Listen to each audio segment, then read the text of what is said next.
किसान साथियों नमस्कार, मैं पुनीत सिसोदिया। किसान भाइयों, जैसे कि आप जानते हैं कि हमारा जो टॉपिक चल रहा है वो चल रहा है कि रूट केयर यानी कि जड़ों की देखभाल आप कैसे करें, क्योंकि किसी भी पौधे का जो सबसे इम्पोर्टेंट पार्ट होता है उसकी जड़ होती है।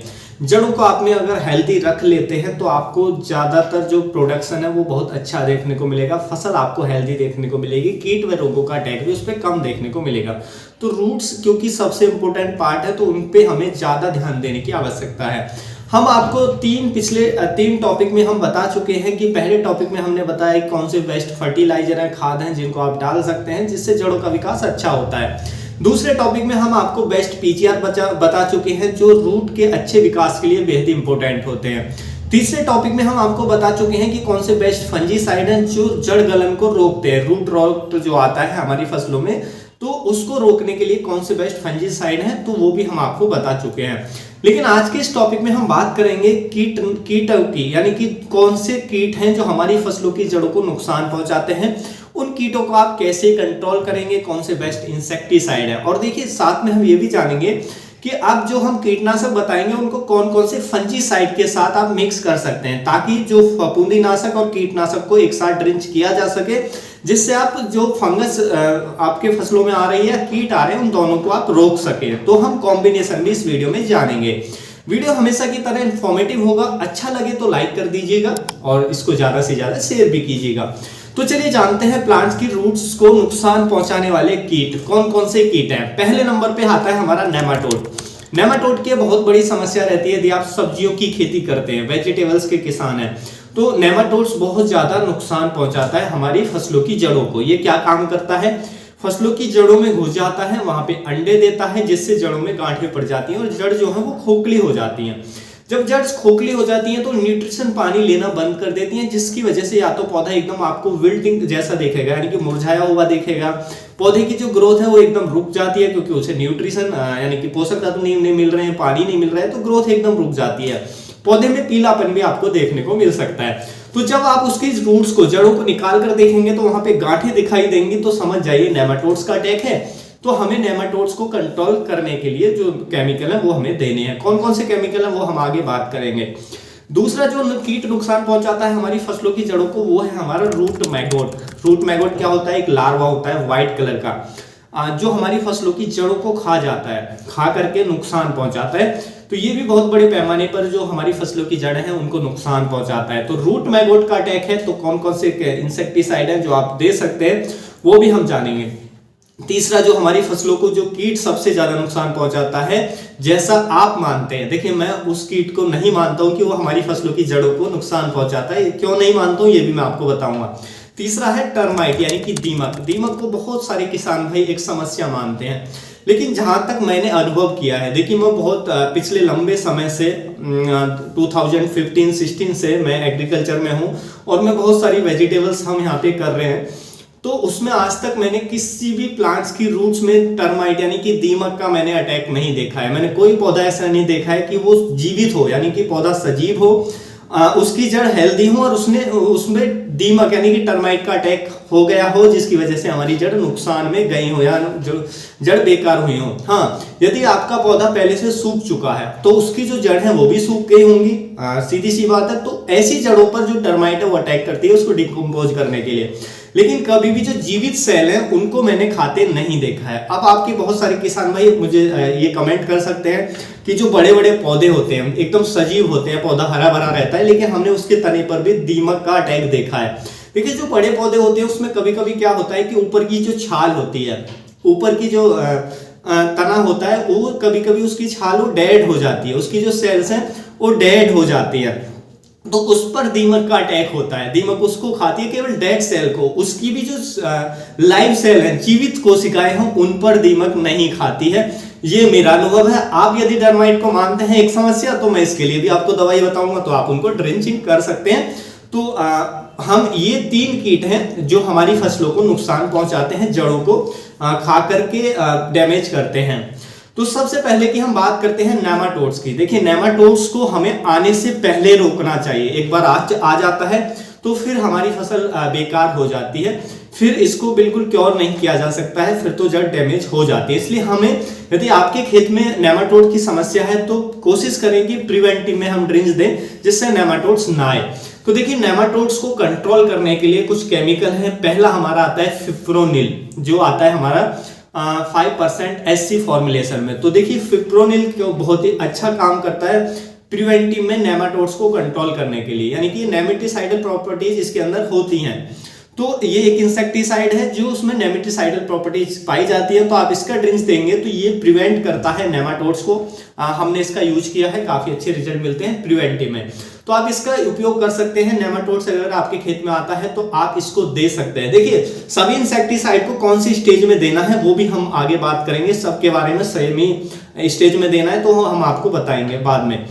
तो ये दे सकते हैं। इसकी जो डोज हमें रखनी होती है वो रखनी होती है 2 ml पर लीटर, यानी 2 ml पर लीटर में मिलाकर पानी में आप ड्रिंच कर सकते हैं। देखिए, फिप्रोनिल को आप किसी भी फंजीसाइड के साथ मिला सकते हैं। जैसे मैंने आपको पिछले वीडियो में बताए थे, कुछ फंजीसाइड जैसे रोको फंजीसाइड के साथ मिक्स कर सकते हैं, हमारा रिडोमिल गोल्ड आता है उसके साथ मिक्स कर सकते हैं, हमारा एलिएट आता है उसके साथ मिक्स कर सकते हैं, कॉपर ऑक्सीक्लोराइड के साथ मिक्स करके आप ड्रिंच कर सकते हैं। तो आप इसको किसी भी फंजीसाइड के साथ मिक्स करके दे सकते हैं। इससे नेमाटोड्स भी कंट्रोल होगा, प्रिवेंट होगा, और भी जो कीट हैं वो भी कंट्रोल होंगे।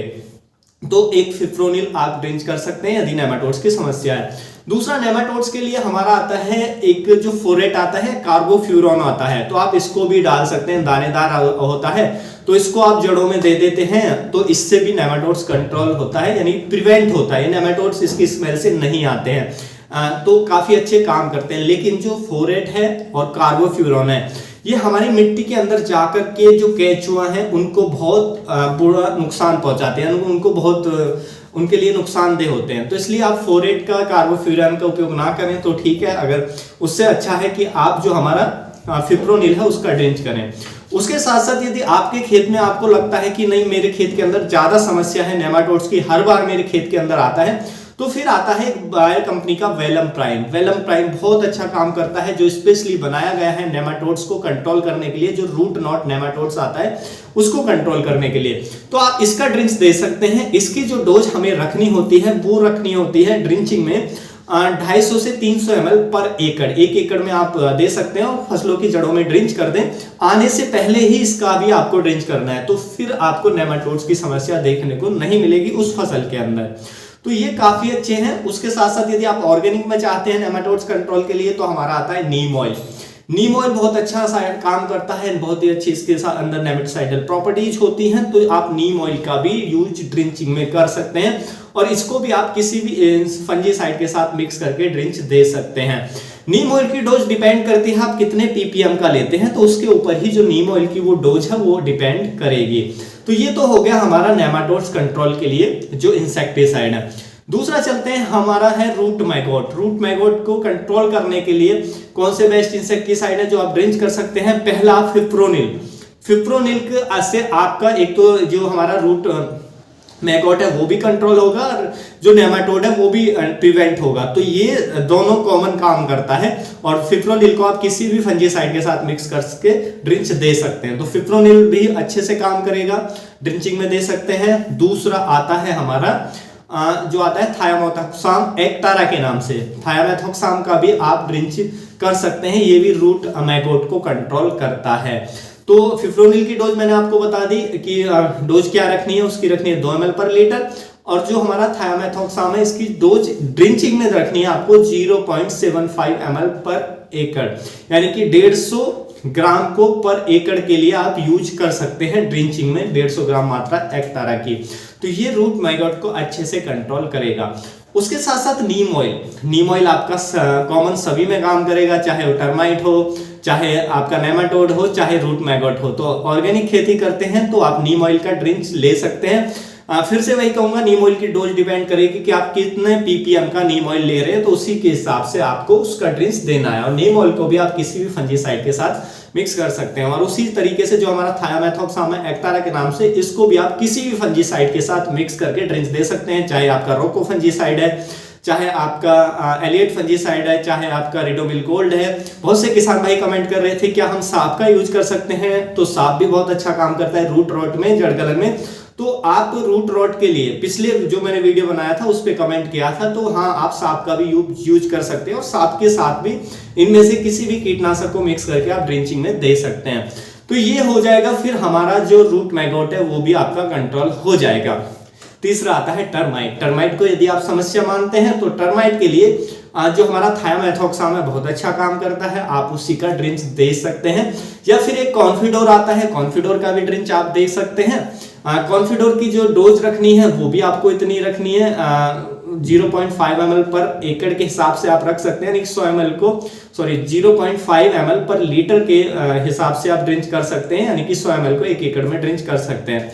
उसी तरीके से एक्टारा को भी आप 100 से 150 ml को ड्रिंच में यूज कर सकते हैं, किसी भी फंजीसाइड के साथ इनको भी मिला सकते हैं, तो आपका जो टर्माइट है वो भी आसानी से कंट्रोल हो जाएगा। लेकिन सबसे अच्छा रहेगा आप थायोमेथोक्साम को यूज करें, क्योंकि 2 कीटों पर काम करेगा। एक तो जो थायोमेथोक्साम है एक्टारा के नाम से रूट मैगोट को भी कंट्रोल करेगा और साथ में टर्माइट को भी कंट्रोल करेगा, तो हमें इसका यूज करना चाहिए क्योंकि दोनों कीट कंट्रोल होंगे। इसको हम ड्रिंचिंग में किसी के साथ भी मिक्स कर सकते हैं। और टर्माइट के लिए अगर ऑर्गेनिक में जैविक में चाहते हैं तो नीम ऑयल आपके लिए सबसे अच्छा है। नीम ऑयल भी आपको टर्माइट को कंट्रोल करने में हेल्प करेगा। नीम ऑयल हर एक कीट पे काम करता है, बहुत अच्छा ऑर्गेनिक में एक कीटनाशक है। तो ये कीटनाशक है, इनसे आप जो भी आपका कीट है उसको कंट्रोल कर सकते हैं इफेक्टिवली और इनको कॉम्बिनेशन में भी यूज कर सकते हैं फंजीसाइड के साथ। तो उम्मीद है किसान भाइयों जो आज की जानकारी है आपको अच्छी लगी होगी। जानकारी अच्छी लगी तो वीडियो को लाइक कीजिएगा, ज्यादा से ज्यादा फार्मर के साथ इसे शेयर कीजिएगा ताकि उन तक भी ये जानकारी पहुंच सके। मिल लूंगा मैं आपको एक और नई वीडियो में नई जानकारी के साथ, तब तक के लिए आप अपना ख्याल रखिएगा। धन्यवाद।